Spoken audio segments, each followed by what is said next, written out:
হাজার বছরের পরাধীনতার শিকল ভেঙে বিশ্বের বুকে স্বাধীন অস্তিত্ব ঘোষণা করেছিল এই বীর বাঙালি।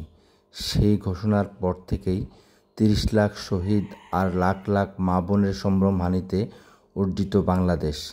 এ অর্জন কালের গর্ভ থেকে ভূমিষ্ঠ হওয়ার, এ গর্ব বাঙালির। আজ বাঙালির সেই গৌরবের দিন ২৬শে মার্চ, মহান স্বাধীনতা ও জাতীয় দিবস।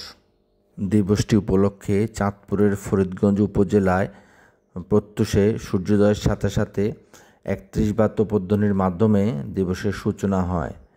পর্যায়ক্রমে ফরিদগঞ্জ উপজেলা কেন্দ্রীয় শহীদ মিনারে শ্রদ্ধাঞ্জলি নিবেদন করেন ফরিদগঞ্জ উপজেলা নির্বাহী কর্মকর্তা সুলতানা রাজিয়ার নেতৃত্বে ফরিদগঞ্জ উপজেলা প্রশাসন।